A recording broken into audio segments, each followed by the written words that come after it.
And kind of like Tom, we kind of dabble all in different things, of course. And one of the nice things, kind of cool things from my background, I've always been in electronics and kind of hardware-wise, software programming. So when it came to the Christmas lights, about 2007, when I started really getting into this stuff, back in early time with Vixen 2.1, and then as we migrated up into X lights. But it was always kind of cool. There's a few of us that are kind of like pioneers. We have the latest and greatest stuff. We always have one of those and just kind of see what the inner workings of how it works. And a few years ago, some of the people who have been here, I actually brought P10 panel, enclosure, everything on display. The first year we had it, and it's big. So when I found out that we had a sold house, I didn't want to bring it this time because it actually takes some space up. So, but all in all, so my topic today is I didn't want to do just P10s or P5s. I did P10 panels. So I've got a couple demonstrations up here for a P5 and a P10. We'll talk about some other stuff and more granular on panels. Remember, don't roar. So with that, so what are P5s, P10s, what are the panels? Well, they are a piece of plastic with some electronics to them that roughly on this particular one is 12.5 inches by 6.5 inches. They are different styles, different makes and so forth. All different kind of companies are making them. And but they actually do make an interior and exterior model that are designed strictly for like outdoor. A lot of the signage companies, they're outdoor rated where they look a little bit different, but they actually will have a 3 LED tricolor on for each pixel. It's kind of nice if you're distance away, because your colors will then morph together and actually get your colors. But we kind of mostly use indoors because, for one, we don't have the real estate for our focal point and everything, but we kind of use the interior ones and we make a best as possible waterproof enclosure. And they're cheaper. They are cheaper. Oh yes, they are much cheaper. So what is a P10? Well, the P is actually stands for pix, or the actual reference of pitch of it, and it's spacing. It's spacing in between each LED itself. It's in millimeters. So like a P10, as you can see here, it's kind of like the white dots are the LEDs. Every white dot in here is actually a red, a green, and a blue. So on a P10, it's 16 rows of 32. Okay, so it's 16 by 32. A P5, it's kind of hard to see with little gray dots are actually the LEDs. They're much smaller, but there are 6 times more on the same real estate on a P10 as a P5. So this only has 5 millimeter spacings versus 10 millimeters, and each dot is a red, green, and blue. And on this particular model is a 64 by 32. So there's 64 pixels across by 32 high versus 16 high by 32. So as you can see, real estate wise, they are exactly the same physical size, shape, thickness even. It just has more bandwidth, more LEDs, more power consumption on them. What's the price difference? Couple bucks. Yeah. I think when I originally bought my P10 panels, this was before any of the local vendors and really before Ray had them and before Daniel Zane, all them. I actually found a supplier on Alabama Express, and she went by the name of Sarah. And I was like, well, if you want to gamble of ordering 17 panels, my matrix is actually a 4x4. So the actual enclosure is 52 inches wide by 28 inches tall, and it's about 10 inches thick. It's stainless steel that is then powder coated with a 1/4-inch piece of Lexan in front with a big hinging swing door in the back. I I did not personally build it. I had a relative, actually, he was in a fabric shop, designed it and made it and cut everything out and had it done in a weekend. So it's kind of nice. So yeah, so you can, there's different suppliers. We'll get actually talk about the different vendors and so forth. So the big question is, do I need one of these in my display? The question is, not really. It depends on what you really want to do with it.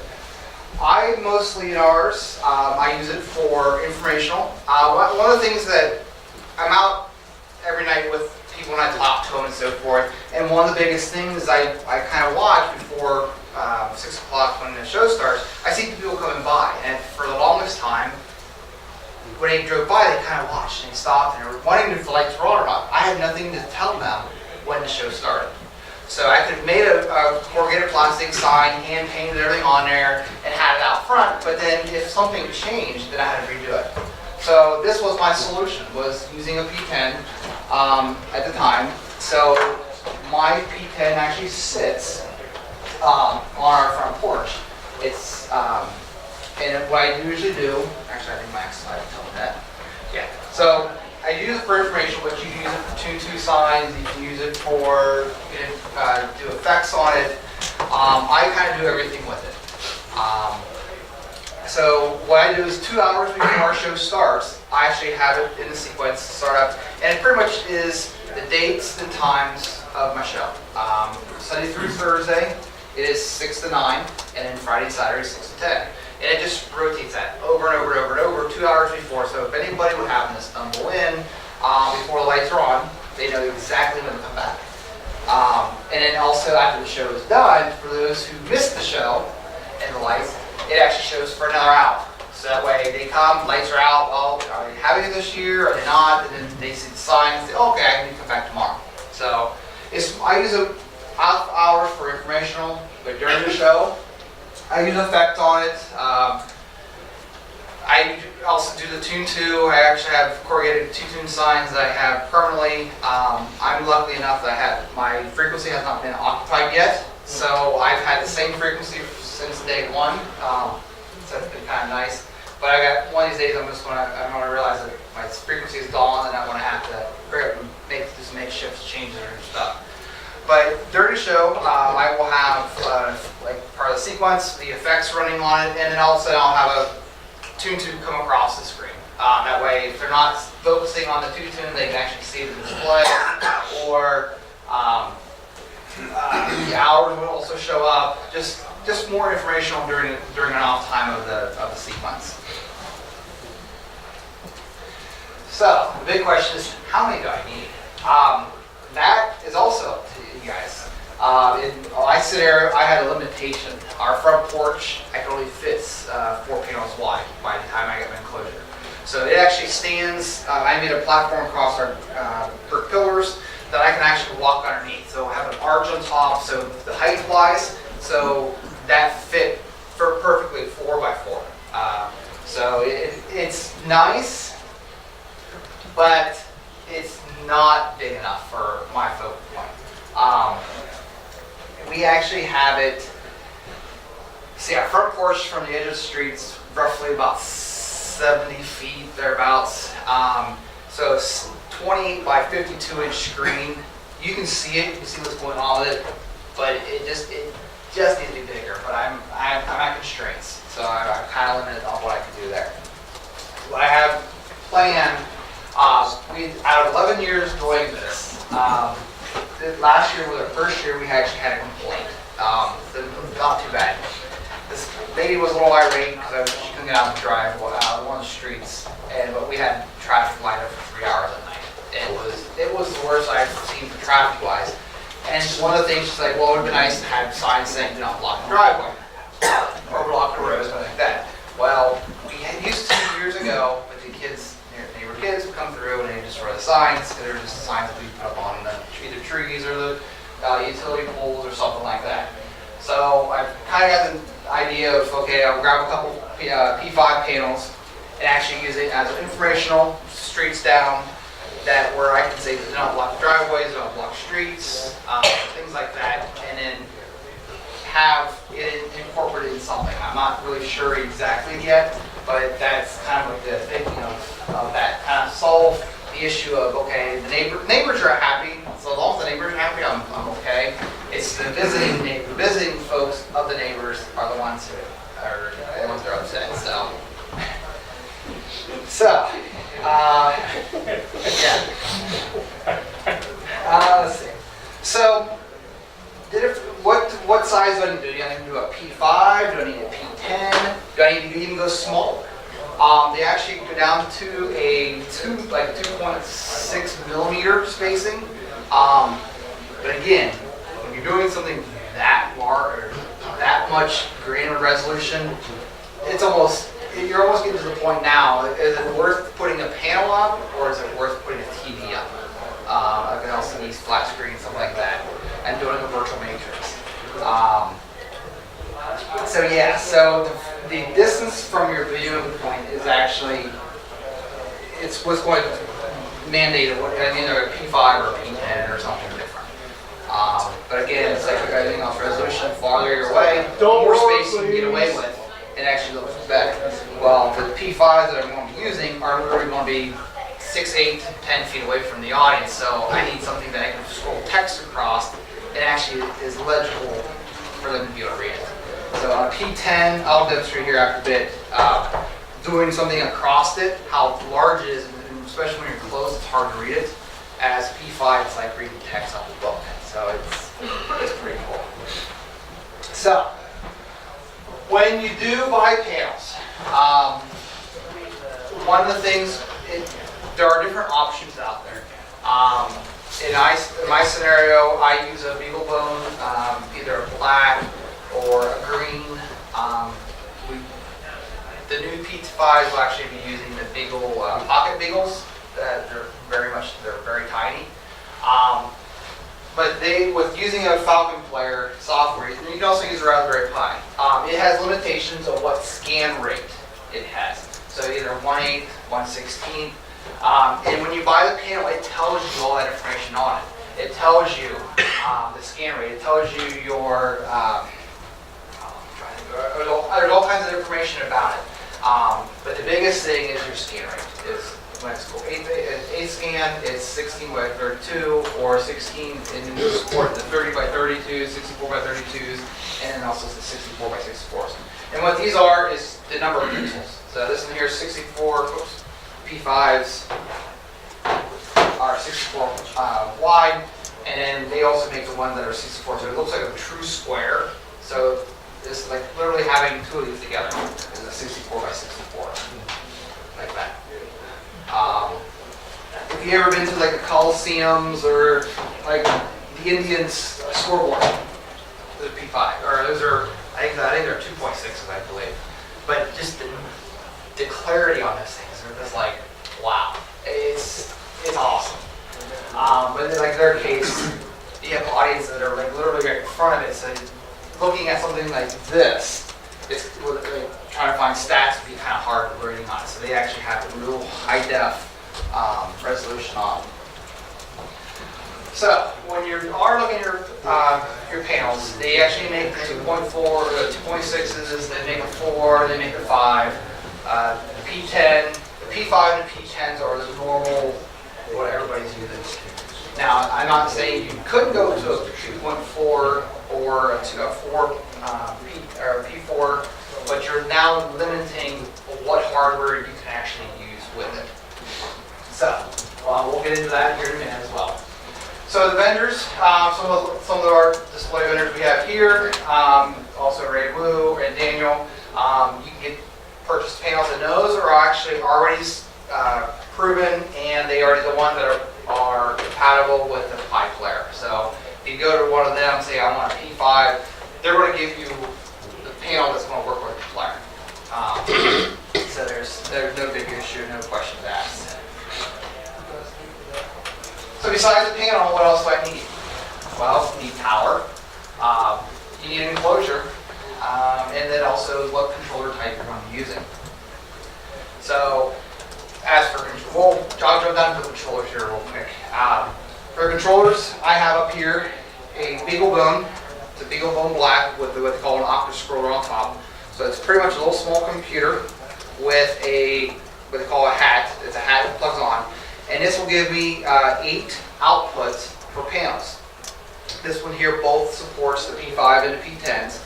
And I can go up to 64 panels off of a full controller. It's more than that now. Is this more? They recently upgraded all the software and made it more streamlined, so you can Okay, do. so they haven't changed all the documentation then? Yeah, I think you can do up to 12 panels off of each port now. Is it as now opposed 12? to 8. Okay. Yeah. I thought I was trying to figure out the calculations, but then everything I'm reading, I'm like, oh, they haven't changed that in the verbiage yet. So I'm like, okay, I hear it in the forums, but then I don't see it, but I'm like, well, Yeah, the documentation never.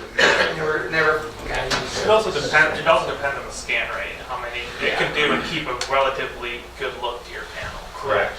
Yeah, the scan rate is also what keeps your refresh, so when you're scrolling something across, it's not jerking. So you want something that's really nice and smooth, but you could also change that with the speed of your text scrolling across. There's things that you can kind of combat that as well. So when you are looking at something that's not a P5 or a P10, and you really want to use something really high definition, the color lights and the Linsen controllers do support all this. 2 points all the way up through. They will support the interior and exterior boards, and they're a circuit board, just kind of like that, but they're a little bigger, and they can be daisy chained. So if you want something more than 64 12 outputs each, if you want something massive, like the big billboards, they're kind of using this type of technology where they can cascade from one controller to another controller to another controller to another one and get these large, massive video walls and stuff. Again, actually, I think I seen on one of the videos that just recently that they had a video wall that collapsed and yeah, it was disastrous. Power supplies, the P10s, if you do full white, 100% brightness, it pulls about 2 amps per panel. During the day, you're going to be pushing that full white as much as possible because you got just for the white for the washout. At night, I run mine probably about 3 out of 10 because it's so bright that your colors are now washing, fighting against each other. So by turning the brightness down, you get your color definitions back, and it's not blinding. So when you do your powers, I always calculate the 80% rule. You never run a power supply at its full potential. You always back it out to 80%, and that's where you top it off at. So figuring out power supplies. So if you have 16 panels, I run two 20 amp panels, or 2 20 amp 5-volt power supplies in my enclosure for 16 panels with a Beagle bone, and it has a network switch in it, and a couple other things, but that's how I do mine. Again, I was kind of telling you about my enclosure, but they can be really made out of anything. You can use the decking, the Trax decking. It's waterproof. I've heard great success stories out of it. You can make them out of plastic. You can pretty much anything. If they're going to be under an awning or something, then you might be a little less strenuous on what you want to put on. But yeah, definitely want to waterproof. What was that first enclosure substance you said? You can use like a plastic or like the decking. Oh, you mean like Trex? Yes. Oh, Yes. You can make that as a framework, route it out the front, and then you put a slotted piece of Lexan or a piece of either Flexan, and then do a couple drain holes out of the bottom of it. That way it doesn't swell. That was one of the things. If you do wood, it does get wet. Think of swelling, it's going to swell. So yeah, so it's all kinds of different things. Yes. I wanted to mention something else about Yeah. the power piece of it. The color light makes the boards actually run better, faster refresh rates, and actually runs brighter. So the power consumption between a color light card and a BeagleBone Black, I've got it measured out as it's 1.6 amps on a BeagleBone at full brightness and 2.3 on a color light. So it actually uses more power when you use a color light card as opposed to something else. That's for a P5 anyway. Okay. I don't have any of the color lights or the Linsen ones, so I know that they can do it, but I asked for all the measurement size. I don't really have the need for that for what I'm going to be doing. So, but I'm just giving you options of what's out there. And again, with the Raspberry, you can actually use the Raspberry Pi with the Matrix hat. Now, these are limited for the number of panels on the Pi, just for the horsepower it has in them. But my suggestion, if you want to dabble with it, you're better off with, I would say, the Beagle Bone, either a black pocket or green with an octave scroller. Any questions so far on this? I mean, it's. Or if you want to experiment cheap, you can go with a Raspberry Pi Zero Yeah, in the hat, and you haven't even spent $15. correct. Pocket Beagles are also really cheap. Yeah. Oh, are they? How much are they? I don't know. It's comparable to the. Yeah, this up here, I actually do have a pocket Beagle I just got on Friday. Okay, so you see the real estate of this. This is a Beagle Bone Black again. So the roundness of it actually is the actual size of the actual steel. The pocket Beagles are literally that big. Quarter. Yeah, it's massive. How much are the pockets now? About. I don't know. I got them in the consortium buy. If anybody knows off the top of their head, I honestly don't know. Just wondering. Yeah, it's You know what it is now. it's one of those things if I order the black or the Beagle Bone Black, I have to then order a option scroller that I'll probably get from Oshkosh to actually build. Or I can just be on a consortium buy and get all of it together. And, 35 on Amazon. 35, okay. So it's about the same price as the Raspberry Pi. Okay, so besides that stuff, what else would I need? The other things, mounting brackets, because these, some of them do come with magnetic standoffs where you actually just do metal railing inside your enclosure and then these will snap to it. In my case, when I got mine, I didn't have the magnetic strips. I didn't have the Boscoio matrix connector. I had to make my own out of pieces of acrylic that I had laying around. Cut them up in small chunks, pull dots on drill holes, and make my own. Literally, it's anything under the sun, but Boscoio does make a nice connector where they actually already have the holes lined up, put them all together. It mounts everything together on them. It has a spot for your Beagle Bone or your Raspberry Pi. They are nice. It's one of those things that, okay, it's a preference thing. Or I do believe there are some 3D print stuff out that you can use. You need some cables, so you need, of course, power gauge wires, either like 16, 18 gauge, depending on how many panels you're going to be putting on, cascading off of that. I really highly suggest putting fuses in them. In this particular scenario, because I'm on a demonstrator, I don't have fuses, but on ours at home, I do every 2 panels. I have I think it's a 5 amp, that's a 5 amp fuse I have on them. And I have my Beagle Bone is on its own 2 amp. So, yeah, so it's just, you're protecting both ways here, because if you do, I mean, you're just protecting yourself from having to go through the headaches. The biggest problem is if you only have exactly the number you need and you have to go order another panel, the problem is, and it's on one slide as well, you're not going to get the same lot that all of them came from. So when you get one that's shoved in the middle of everything else, your green may not match all the green going on everything else. It might be a little bit off. It's noticeable. I believe it is. Now, some of the more expensive, like the billboards, and like that, now they're doing color matching. I mean, those panels are 4, 5, 6,000 or times more than what we're paying for. So yeah, so you go, besides that, you will need what they call a Hub 75 ribbon cable.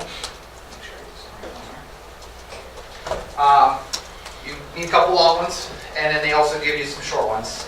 And the short ones are designed to, because these will actually be daisy chained from one board to the next board, to the next board, and depending on how you're going to have these laid out in your enclosure. They can be upside down, up on end like so. You can have two of these together, up on end, or on the end. I think it was one long marquee. Again, it's up to you how you want to do your layout. And make sure that your vendor says cables included. Yes, yeah. From the vendor that I got mine, she sent probably a dozen long ones, and I didn't even ask for them. She sent a bunch of these, some of the short ones, numerous different power connectors on them, and I'm like, I think I hit the jackpot. I mean, I didn't even get to use all of them. They sent so many of them. So it's kind of nice. So once you have all of that, Is it correct that the mounting brackets are different for P5 and P10? Yes, Yes. actually even from one vendor to another vendor. yes. So yeah, so if you look on the back of my P10, I have screw holes, two on the end, and then one in the center. On P5, I have, now, these are the corners. These are still in the center, but not, if you look from side by side, they don't match up. Does that one have the extra ones in the center? The P10 usually has 6. I'm sorry, 8 or 10 or something. This one has, my P10 only has 6. Okay, yeah, a lot of the P10s that you get have 10. Got it. Yeah, it's just based off of the vendor. Yes, About the enclosure, yes. I've noticed whenever I put anything outside that gets warm, that has to be enclosed. In the wintertime, bugs tend to find their way to my controller boxes. Sometimes, not often, but they'll be attracted to the warmth of the display. So when you're building an enclosure, do you have to somehow let heat get out of it? Or To be how honest do with you, mine's sealed up tight. Even though I have a door that kind of opens up, I even have a rubber gasket around my door frame. Oh, But my enclosure, I mean, I have a lot of real estate inside this thing, so this heat can, but it actually is, I mean, I've never, even when I had that here playing, taking different places, it doesn't heat up. with the power supply inside it too, right? So Oh, if yeah. it's got plenty of Yeah. breathing room, it can be airtight. The Now- ambient temperature can. Now, Well, in there's drain Alabama- holes. You've got drain holes in the bottom or not? No, not mine. Okay. But if you're using like the any kind of wooding and you want to slide your Lexan and you want to have drain holes out of your rabbit cut, because if not, you're going to water in there and then you're going to run inside, or or swell and end up breaking that. Well, you know, there's water in everything, so the rub is whether you get condensation. Yeah. If you're in southern states, it doesn't get as cold as up here, and so a lot of the people put weep holes in the bottom of it to invent holes, because if you don't, you get condensation from the morning dew and whatnot. Okay, at the Inside bottom. of the enclosure. And you can either commercially buy or 3D print. They're made for electrical various things. And they make them round, so you can just use a regular hole saw. They make, louvered vent covers specifically that will keep rain and snow out, that will allow air circulation, convection air circulation to occur. Okay. For as long as I've had it, I've never had issues with condensation or heat build up or anything like that. Yes. You may have said this earlier, but ballpark, what are you paying for a P5 panel? I sell it for 15. I'll say either 15 or 16 bucks. Yeah. It depends if you want to source it yourself through AliExpress or you want to buy from a USA vendor. So it's between 10 and 15 bucks. Yes. I never priced them out, I didn't know if we were talking. I will tell you, any more for my money, I wouldn't buy P10s. Because they're only a couple bucks more. I don't know, do you even sell P10s anymore? I sell thousands of both. They're $11 for the P10 and $15 for the P5. And does that include cables? He told me to ask. It includes the power cables and the daisy chain cable, the small one. I sell the longer cables for, I think it's $1 a foot more. Okay. And then I've also got the cable by the foot, so if you need a 6-foot cable, I can make you a 6-foot cable. And by the way, that's just standard IDC cable with an IDC connector. They're real easy to make. Yeah, but then you gotta go buy a roll of IDC stuff. And Right, and I can and just the tell you, crimper and the yeah. clamp And the everything connectors, else, yeah. Alright, No, so back on wiring these up. As you can see here, and this is a upper stroller on top of a pie. And as he was talking about the daisy chain cable, so this is a 16 panel layout, 4 high, 4 wide. And there are some recommendations on when you are using like either the pies or the blackberries, the legal bones, which to optimize your refresh and everything. They've said to use less than 5 on your outputs. They keep the refresh rate at its best performance. So if you can do 12 on an output, I mean 5 outputs, that's 70. So 70 panels, I mean That's huge. that's massive. I mean, You don't want to do that many panels on a Beagle Bone.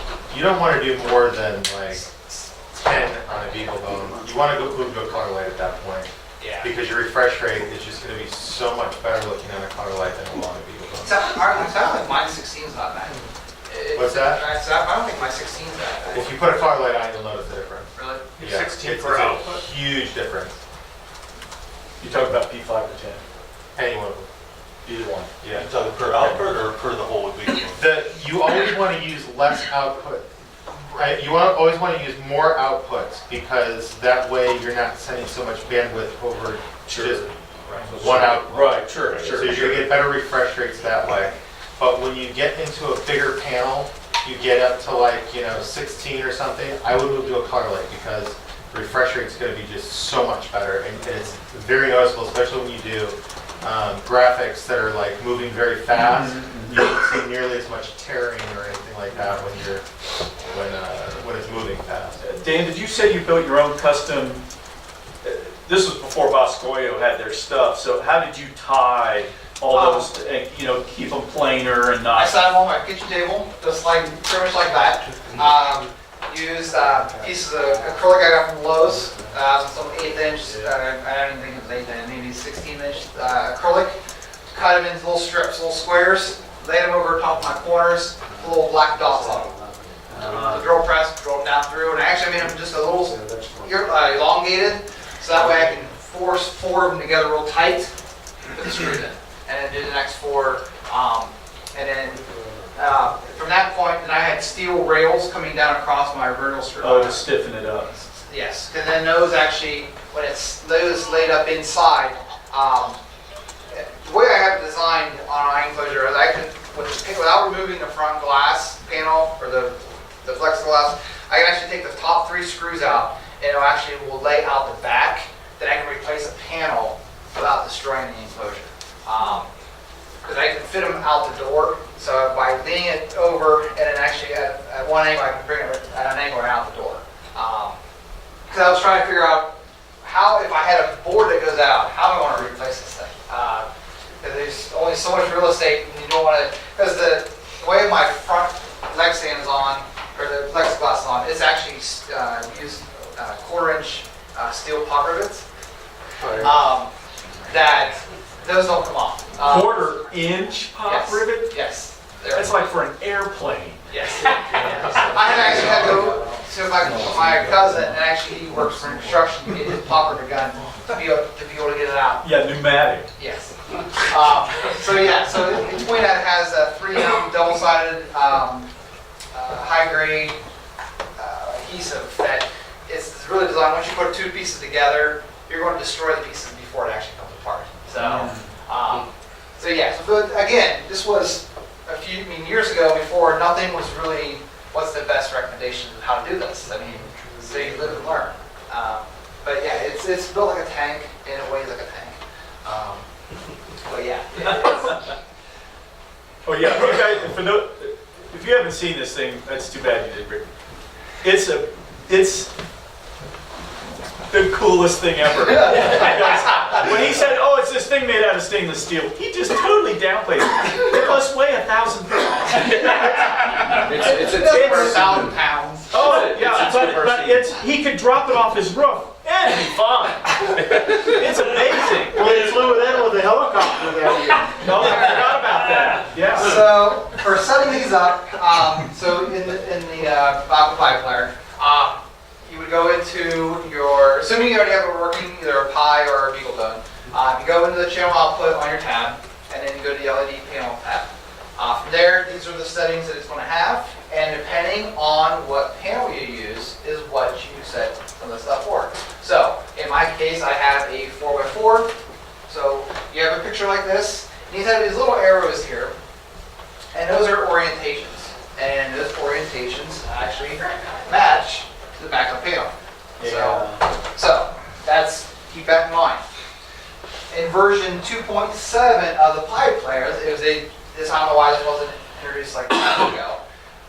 When you first set these up before 2.7, you had to realize that when you set these up, that this, you would think that you're wiring up from the back side, and this would be your back view. Well, no, this was your actual front view, but you had to wire it from the back. So you had to figure out, okay, from setting this thing up, yeah, it was Oh my God, if you're dyslexic, then you couldn't do it. yes, it was very tough. So you never really want to mess with it. Well, somebody came up with the recommendation of saying it would be nice to have a back view of this, and so they put it in there on 2.7. It was like, Last time I said that. great. So now it's setting these up like real simple because you have a back view. It's like, oh yeah, my Pi's down here. I can wire these all up, height-wise, width-wise, and keep on going. So it has these all drop-down menus. It has your O1, O2. These are your outputs, and those outputs represent the output on the controller. So on your controller, you usually have a 1, 2, 3, 4, 5, 6, or 7. And then you just mark them accordingly. And then as if they are cascaded from data chain from one to the other, you number your panels. So if you panel 1, panel 2, panel 3, panel 4. So I'm using 4 outputs with 4 panels each. So mine are data chain from one to the other. If by chance you had a panel that would happen to die and you got another panel in, and normally you have a color orientation. It's red, green, blue, blue, green, red, green, blue, red. And usually when you get them in a lot, they're all the same. Well, you might have to replace one, and now that orientation is now different. They actually have it now so that you can change your orientation on each panel. So if you have one oddball Oh, one, nice. you can change it from the general, from up here, you have the general setting up here for your RGB, default color orientation. But if you have one oddball, you can come down here and say, change it to whatever Otherwise, it you had is. to build a custom cable. No, Before that, no, you kind of really screwed. You were screwed. you couldn't jump from red to red. No, I mean, there's different ways you could fix it. You could fix it inside of your model, inside of X-Lights. Well, yeah, that'd be the But best way, it's- right? yeah. You could do, there's different things inside of FTP where you could reorient the channel layouts and stuff like that. Nice. So with there, and this is also here. Like by day, you want to be pretty bright. By night, you want to be less. So once you do your settings, and you can actually run different scripts to actually adjust these within the events and so forth. You can actually have it so it changes your brightness and stuff. If you had like a self-standalone Pi player or BeagleBone that had your sequences on it, and you didn't want your X-Lights to be running or anything, you can actually do everything all within one unit and be done. So then your panel sizes, either P10 is 16 by 32, 32 by 32, or it's 64 by 32 for a P5. Do all the kind of settings there. And then once you're done with all that, go ahead and tell it to restart your FPP, and then go to your display testing and actually see if you get color. I mean, see if you got a pattern, see if you got anything. Because if you got something, then at least you know, okay, I'm either it's going to work right off the get-go, or I'm in a good start of getting everything to work the way I want to. All right, so once you have that part, you got something working on it, now you need to know, okay, is it really working or not? X-Lights, easy to do, set up 2 models. Well, I'm not going to add 2 models here. One's P10, and it's pretty much just the matrix. So you do your strings, 16 strings, and you have 32 strings on a node, and you have 1 string. So it looks literally like this. You have a starting location. Notice this says bottom left. on the previous screen, you actually have an option down here where model start, these have to match. If they don't match, then you're either going to be upside down, or it's going to be reverse, it's going to be something different. And then you either set your chart start channel, or if you're going to use it as if you're going to set your beagle boat in a bridge or a pie in a bridge, depending on what you're going to be doing here on your start channel. But this, if you're familiar with X-Lite models, then I won't really get into this part here. And then on a P5, as you can see, same number, physical size, but it's 6 times more. 4 times. 4 times. 60, is it, what is it? It's 60 by 32, 160, 30. It's like going from 1080 to 4K. But the number of 4 channels is 6 times. 6 channels, 6 times the channels. Yeah, but it's 2 times the resolution, 2 times 2 is 4. Right. But it's the channels. But your amount of data is being pushed is 6 times the amount of data. That's right. Yeah. So then again, so your bottom channel, number of strands. Okay, so the next thing I have is the demo. So what we'll do is actually we'll leave up here working. Actually, I get both of them working. You can actually see the difference between a P5 and a P10. So let me go over to my opto. And if you always just use beagle bones, or have you actually ever tried a pie? I have pies, but not on my. You don't have like Ron's hat making No. hat. No, that's how I run mine, is on a pie. Mine's on a pie, I wouldn't make it that. So go to your. It's great for this. Yes, I'm getting the ghosting too. With pie zero or full pie. Alright, so you go in your outputs, hide your outputs, To be, and then one of your options is LED panels. Click on it. So in this particular case, I'm going to just hook up one panel. So my panel right now is 1 by 1, and my panel is this is actually set for the P5, but I'll go for the my P10 first. So I already know mine is a 32 by 16 wanting scan, and then I'll leave my brightness 5. I'll leave everything pretty much the same. Since I'm not going to be adjusting my layout, I'm just going to pull everything up. I'm not going to adjust my back view. So I'll go ahead and save this. If you was using other things like for the connector, like the color light or Linsen, this is where you would set your channel, your connection type. So we have that. So let me go ahead and plug in my P10. And you also, when you're connecting these up, you actually have this orientation that's going from left to right. So when it's pointing, it's like on pixels. You have an in and you have an out. So you follow the same orientation. So my ends are here. This is my 291. Power in. I have my power right down here.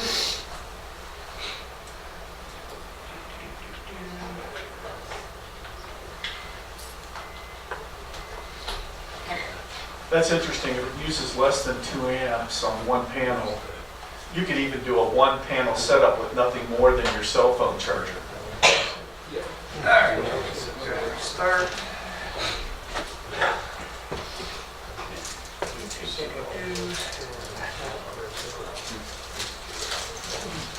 did you say these are all 5 volt? Yes. So I'll go to my light testing here and turn on. Alright, so that's just a regular test sequence that actually is going in the pipe layer. So at least you know, okay, I've got something. If this wasn't completely saturated full and you had a pattern going, okay, then you had something wrong in the configuration, either it wasn't the right scan rate, or if it was interlaced or not interlaced. It can be multiple different things. So if you have it hooked up and you're not seeing this right from the get-go, my recommendation is disconnect everything except for one panel. Work with one panel, make sure you get it working right. Then from there, then set the rest of the number. Advice. Because when you start getting a lot of them, then it's going to start throwing in centered and not centered, and then you don't know if it's one panel's off, if it's one panel's bad. It's just easier to start with one panel, make sure it's working, and then add the rest of it into play. So I will turn this back. And that panel's a 5 or that's No, the that's a 10? This is a P10. That's a 10. This is a P10. All right. As soon as you see a 5. Okay, so when I have my Pi or my Beagle Bone set up in a bridge mode, so I can use X lights to actually control it right now. Usually in my state, I will actually have my Beagle Bone set up in the slave mode, where my Master Pi is in the basement that actually sends. Because I mean, when you're dealing with 16 by 16, that's roughly almost 25,000 channels. That's a lot of data to be pushed over an Ethernet wire where it's going to one target. So all my sequences are actually loaded on my Beagle Bone just for my P10 matrix. And then just that way I don't have to send all this extra data down the line. All right, so let me open up X lights. The BeagleBone Black's also great because it's got an onboard eMMC, and so you don't have to use that SD card. You can actually flash the OS to the BeagleBones, and you can usually put some sequences on there too because you get 4 gigabytes of space. Oh, that are part of the flash. Yeah. All right. So That's what I have here is my matrix model. Methods That for is controlling these things for like a GMX, like through ARPANET, stuff like Especially if that. you're Or just things using like like P2 size. It's like some software with unlimited, I've got that version of unlimited. And I want to control these things like ARPANET. You use. It has ARPANET input. All right, so there's a P5 or a P10 that I'm actually exploring across Light of Ohio 2019. It's kind of hard seeing that over that, but you'll see it, huge difference in a P5. So yeah, so just imagine having this larger scale. The colors are great. This is at number 5, so I have actually been practicing turned down. Where you really notice is in the like letters and numbers, the fact that they're not, circles aren't circles, you know, it's like 8-bit video. Right. But again, your focal point is what's determining. So the farther you're away from this, the better it looks. I mean, Yeah, it looks great right here. yeah. So It's plenty readable though, it's plenty readable. so yeah. So as you can see, I mean, it is. I mean, farther away, it looks really good. So I will then flip over to the P5.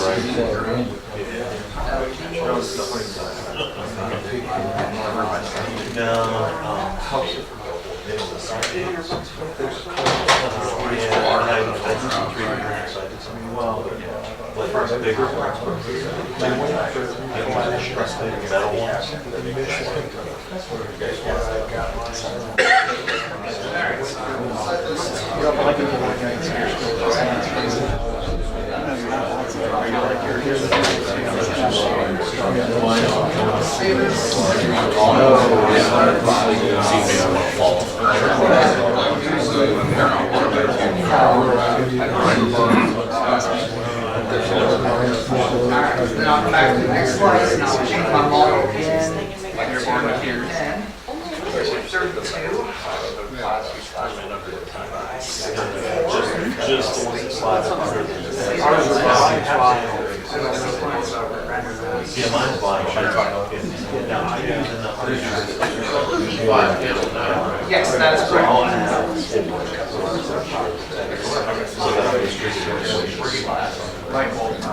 Yeah. There we go. Ooh, wrong. Okay. Wrong skin rate. See, when you have something not set exactly right, Hold it up. it's oddball things like this. So that's when you tell it, okay, I have something wrong. Normally when you see something like that, it's first clue. I just did a Holiday Express, so I remember. Even I would remember something. So that's what's invisible. Yeah.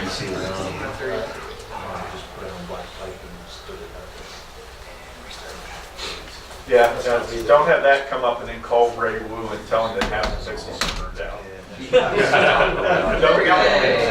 All right, so as the same sequence, same everything, is just now at a P5 level, how much clearer you get the resolution.